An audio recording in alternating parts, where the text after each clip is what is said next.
What's going on? Welcome to Tech with Sean, and today we're putting together an extremely low budget gaming PC. Dude, I got a Dell. And today we're gonna take this small form factor Optiplex with an i5 and we're gonna turn it into a really tiny and really cheap gaming PC. Now I picked this machine up locally for 50 bucks and inside it has a 4th generation i5 4570 that has 4 cores, 4 threads, and a base clock of 3.2 gigahertz and it boosts up to 3.6 gigahertz. So that's gonna be good for a lot of today's games. It also came with 8 gigabytes of DDR3 RAM and a 500 gigabyte mechanical hard drive. Now, you may not find a machine at that exact price, but these are old off-lease machines and offices are just trying to dump them. Take a look at Craigslist, OfferUp, Facebook Marketplace. These kind of machines are all over the place. You're probably going to be better off looking locally than on eBay or Amazon because they always charge you shipping and that really kills the deal. On paper, this is a pretty spunky little machine, but its power supply and its small form factor are going to be some limiting factors as far as what we can upgrade. The built-in power supply pushes less than 300 watts total, and the small form factor means we're going to be really limited on the graphics card. We're going to have to use something that's low profile and a single slot.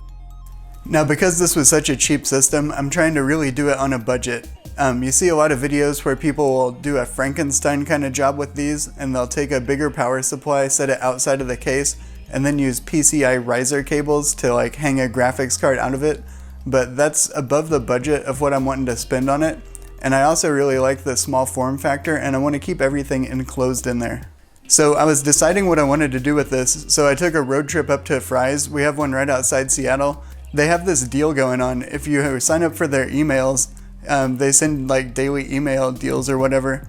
And there's this ad at the very top and it looks like spam. It says like save 10 to 20% off your purchase or something.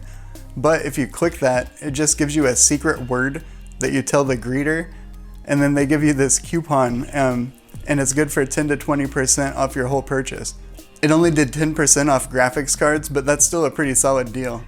Anyways, I picked up a SATA power splitter because the one included in the machine, it has one normal one that goes to the hard drive, but the one that attaches to the CD-ROM that we're gonna steal for the SSD, it has a weird miniature connection.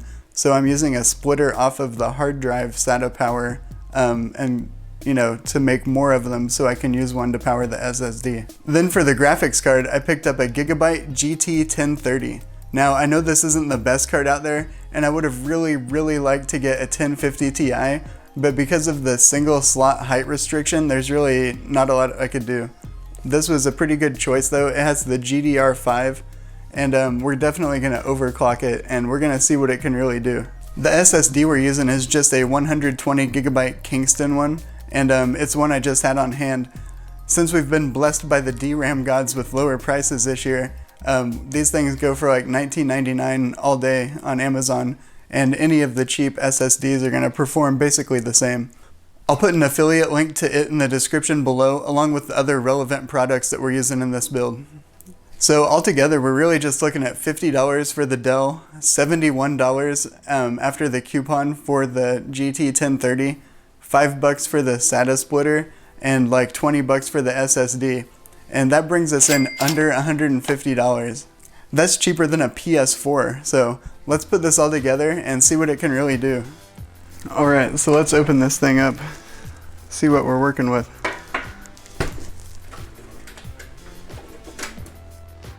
Okay, so here's our Optiplex, and you can see right here we have the i5 processor.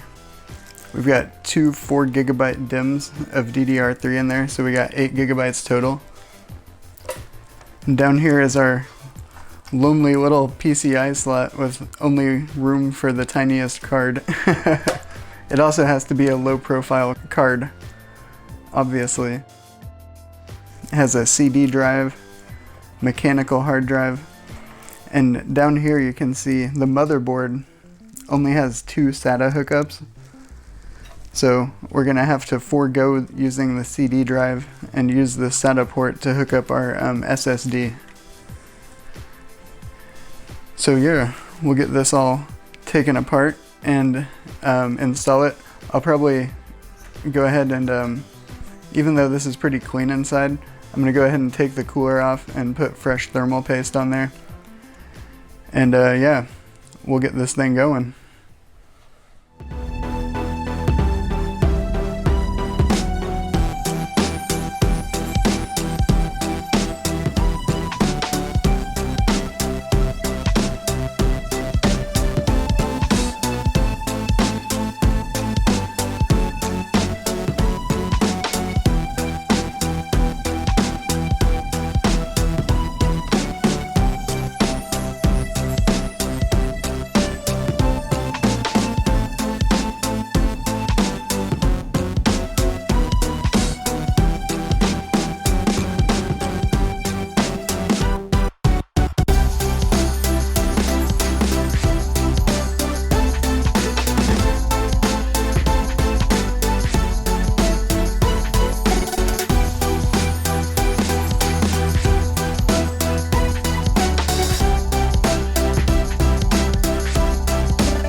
Alright, so after much hassle, we got everything in here.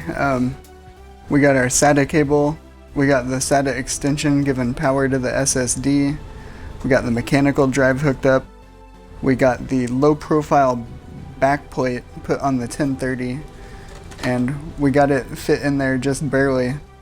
This thing is just kind of under this clip, and I think once the side panel goes on, we'll be good with that though.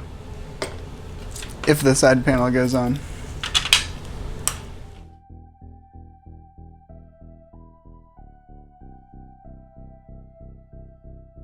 Alright, it went back together.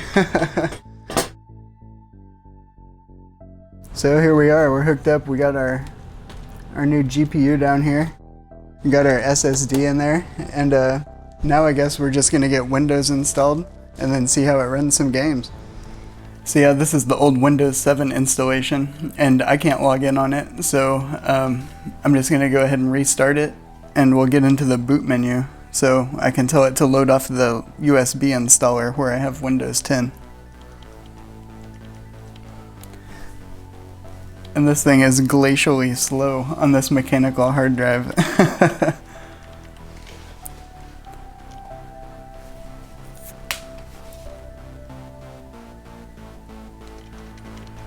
That's why we need this SSD. So we press F12 on the Dell when it boots up to get into the boot menu.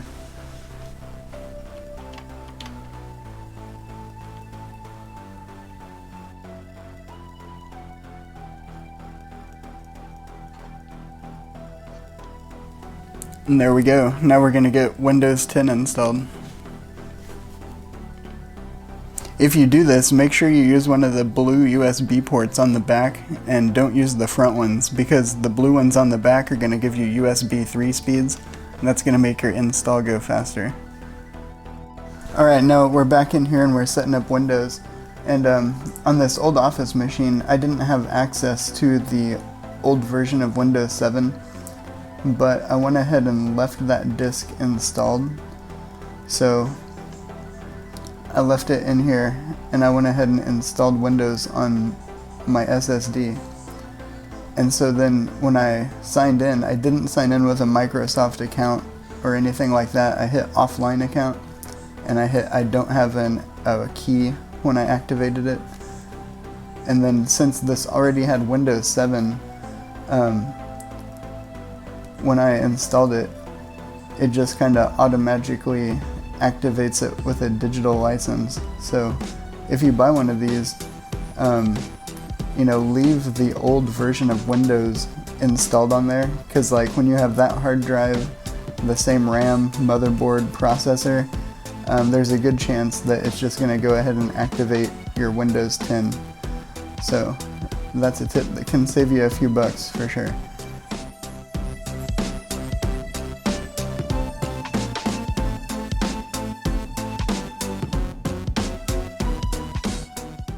Okay, we're back. We got this thing put together, so let's see how it performs in some games. Everybody says the GT 1030 is just for esports and like older games, but I'm more into single player stuff, and I want to see how it does in some new AAA type games, and we'll see, how some older games do too. Before we load up any games, let's overclock this thing. We're going to open up Afterburner, and we're going to boost it by 200 megahertz on the core clock and add 300 megahertz to the memory speed. Okay, I ran a whole bunch of games by this thing. Excuse if there's any glare or anything. I recorded all these off screen because I wanted to squeeze every little bit of juice out of this 1030 that I could. First one we're looking at, this is Tales of Vesperia, the HD remake, and we're running at 1080p. Mostly low settings. We have the LOD on medium, FXAA, and the anti-stropic filtering turned up. And really it runs pretty well. This is an HD remake of a previous generation game. And there's a lot of those out there, and I would expect most of them are going to run fairly decently on the 1030. Console hardware a lot of times is not as demanding, so you don't need as beefy of a rig. I only played for a bit, but it maintained 60 frames per second in battle as well as when I was running around on the field, so I was pretty happy with how it went. Alright, next we're jumping into Forza Horizon 4. I wanted to see how some AAA stuff ran. Now this is running at 900p at 30 frames per second. Mostly low settings. I have like texture filtering on high. I have shadows on low instead of off. I have FXAA on because 900p with no anti-aliasing is real rough. And yeah, pretty much everything else here we have on low. I have this on a mechanical hard drive. On my own personal computer, I always run this on an SSD, and there is a noticeable difference in the load times. I've never seen the loading animation take this long. But it is a big game. It's almost 100 gigabytes, so it's got to be loading up all types of assets. Now, Afterburner doesn't work in Forza, but I have the frame counter up there in the corner, so you can kind of see what we're doing. And it runs at a solid 30. It did have a couple of dips during some parts where there's a whole bunch of cars, like when you're going real fast and going through the whole pack, it might drop a couple of frames, but it really wasn't that noticeable. This is originally an Xbox game, and on the Xbox it runs at 30 frames per second. It says in the settings to set the motion blur for long if you're running at lower frame rates, but I noticed that made it look worse. I would recommend putting it for short, but having some motion blur on if you're running at 30 frames per second. Right through here you can see it's running at like 27, and that was about one of the only times I saw it drop frames, and even then it wasn't that noticeable. It was definitely playable, and I played this a little longer than I needed to. When I started it up, it was 900p, and I noticed a little bit of, like the pixelation. But once I started actually playing the game, I pretty much forgot all about that and just got into it. You can notice the details lower if you look at things up close, but when you're going through a race, it's not that different than playing on a higher end machine. It's a fun game. If you haven't tried it, I definitely recommend it. There's a free demo for it on the Windows Store, so yeah, give it a go sometime. Okay, next we have Devil May Cry. This is a brand new, really fast action game. What I did for this, I set it for 768p, 1366 by 768, mostly low settings, and I did an INI file hack. This game runs in DirectX 12, and I had noticeable hitching running it in DirectX 12 on the 1030. So I was looking around online, and you can go into the INI file, change some settings, and force it to run in DirectX 11. And by doing that, I was able to get a solid 60 frames per second here on the 1030. Also in the INI file, you can disable depth of field, and that's going to give you a noticeable performance boost. So I'd recommend doing that if you're playing on a 1030. This is a pretty good game too if you haven't played it. I know a lot of people might have gotten it for free in the AMD free games bundle. And man, it's way better than the last Devil May Cry, or DMC, or whatever they called it. Here I went into the graphics and I turned VSync on. I know that's not the best for action games, but the screen tearing's bothering me. And the 1030 doesn't have G-Sync, so that's unfortunately not an option on this lower tier card. Now after I played for a while, I got a crash, and it came up with a fatal DirectX 11 error. And I looked around online, and it seems like it's pretty common, and there might be some workarounds that you can use to, get past that. But I had a bunch of games to test, so I just moved on at this point. If you could stop the crashing with some tweaking though, it's definitely playable on this machine. Alright, next we have another fairly new game, and this is a really demanding one. This is Far Cry 5. And like some of the other AAA stuff, we're running it at 900p and 30 frames per second. And I have this on low settings, but I have FXAA turned on. Afterburner didn't want to play nice with Far Cry for some reason, so I blew up the Steam frame counter up there. We can't tell the CPU and GPU utilization, but I can assure you that the GPU is probably pegged at 99 most of the time. Having it locked at 30 frames per second though, I got a really decent gameplay experience, and I'd say this is on par with a console, I would guess. You know, if you played on a base PS4 or Xbox One, you're probably getting a 900p-ish resolution image, and I know those are locked to 30 frames per second too. Far Cry's a shooter, but it's not like a Twitch shooter like Counter-Strike. It's a little more cinematic, and playing it at 30 frames per second is not a problem. Of course, I had to test, some explosions, so I found me a helicopter, which decided to move the second I pulled out my rocket launcher. But yeah, this game is fun. It's like a big open sandbox, and you can just run around and do whatever. I like the Far Cry series. They've put out a couple of stinkers, but this is a fun one, I think. But yeah, if you can live with sub 1080p resolution and locking it at 30 frames per second, then you can play some Far Cry on the GT 1030. Alright, this game I was expecting to run pretty well. This is Dragon Ball FighterZ, Dragon Ball FighterZ, I don't know what's the proper nomenclature there. But we're running it at 1080p in medium settings. I don't know, I think it has to be Dragon Ball FighterZ because the name of the show is Dragon Ball Z. And if it was Dragon Ball FighterZ, then the show would have been Dragon Balls. And then they probably wouldn't have showed it on Toonami. But this ran really well. This is a kind of a more lightweight game. A lot of times fighting games are because they're not processing like the full 3D world and everything. This is one of my favorite fighting games to come out in recent years. Of course, like the graphics are awesome, but it has some pretty cool combos and whatnot. And it kind of has the same vibe of the old Street Fighter games did back in the day. They're good for playing online, of course. That's how a lot of people play, but I like playing them locally. It's fun to just, bust out a fighting game with a friend and go at it for a while. Next, we had to take a look at Skyrim because it's not a gaming PC if you can't play Skyrim on it. Come on now. We're running this at 900p with FXAA, and we're able to do 60 frames per second. Now, consoles run this at 30 frames per second, and Skyrim is totally a playable game at 30 frames per second, and you could probably bump the resolution up to 1080p or maybe even 1440 if you were willing to use like Rivatuner or something to lock the frame rate down. But personally, I like playing Skyrim at 60 frames per second because if you have the choice, why not? And I like playing an archer, and when you're like shooting your arrows and trying to lock onto people, it requires a little bit more precision than when you're just running up to them and clubbing them in the face with your axe. So I recommend shooting for 60 frames per second if you can. It looked really good though. I mean, this was originally a PS3 game, and this is actually the Skyrim Special Edition, I should say. I know a lot of people will probably be getting the Special Edition, And I think the old RIM will definitely run no problem, but you can even play this newer one. Next we have the Call of Duty 4 remake. Now this is the PC version that's the updated version of Call of Duty 4, so it has a little higher hardware requirements. We're running this at 900p again, and with the details turned down, we're able to hit 60 frames per second in this one.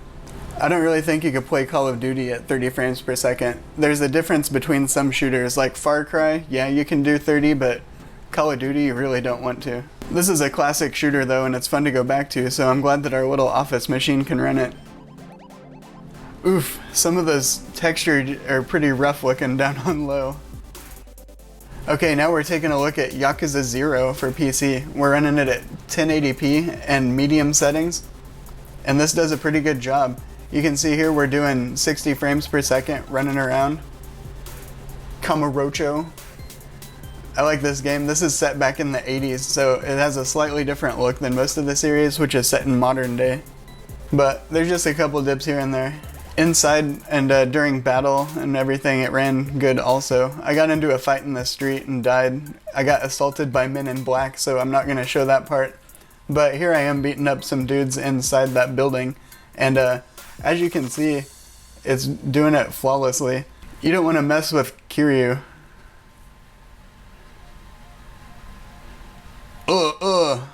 Bladow.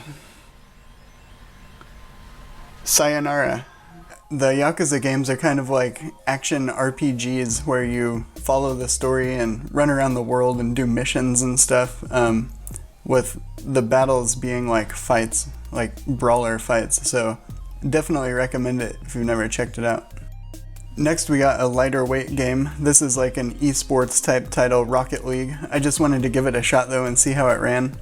We have 1080p FXAA, we have the rendering quality on high quality, and basically everything else on low. And this ran at 1080p 60 frames per second pretty flawlessly. As you can see, most of the time we only have like 50 to 70% GPU utilization.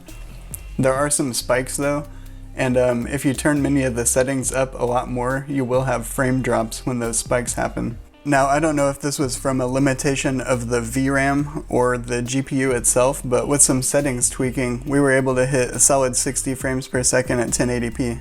Even with the settings turned down and everything, I still think this game looks really good. It has a simple style, so you don't really notice any bad like texture detail or anything like that. Next, we're taking a look at Black Ops 4, and yeah, I have this set for, I believe, 900p, or no, we have this for 1080p. And I believe I ended up setting the resolution to 80% scaling and everything turned down. And man, it looks really bad. I think everything's on low except view distance is on medium. And yeah, we'll see when we get into game, but it doesn't hold 60 frames per second. And there's tons of tearing and pixelation. And it just wasn't a real good experience. I mean, you could make it work. You could even drop it to 720p and get a little better performance, but this is not how you want to play Black Ops 4, I'll tell you that right now. This game looks like total butt when you lower the settings compared to some other ones. When you get up close to a wall or an object, the texture resolution is real low, and yeah, knowing how good it looks normally, it just looks really bad here. But I can get killed equally as effectively on this computer as I can on my other one, so. Alright, next we have another really resource intensive game. This is Assassin's Creed Odyssey. This is the newest Assassin's Creed. And for this one we have it set to 900p again, and we're locking it at 30 frames per second. So we're kind of targeting console performance. And doing that, we were able to get a playable 30 frame per second experience.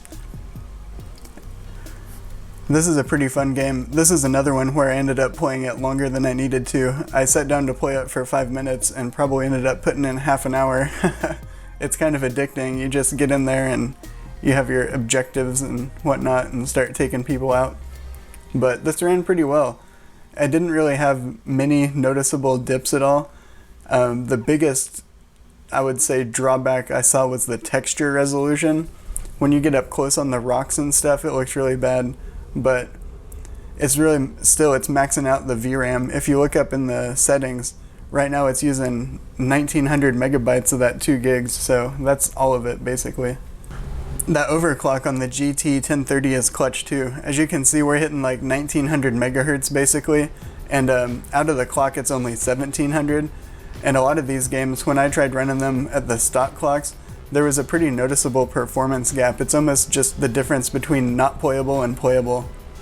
This game's also pretty demanding on the CPU. We have the i5 in there, and you'll see that at times it's hitting 100% usage and spikes, and a lot of the time it's over 50%, which is a lot for your processor when you're gaming. But it's a 4-core, 4-thread chip in 2019, and you can see it here. It's running the newest AAA stuff, so if you're willing to make some compromises, you can make it happen. I got this game for free because I was one of the testers for the Google Project Stream, and I played the streaming on there, and it was 1080p 30 frames per second.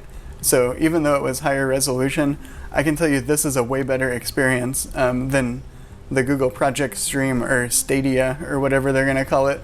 Because, I mean, running it locally, you're going to have minimal latency and no compression in the image from being streamed, and it's still a pretty good experience.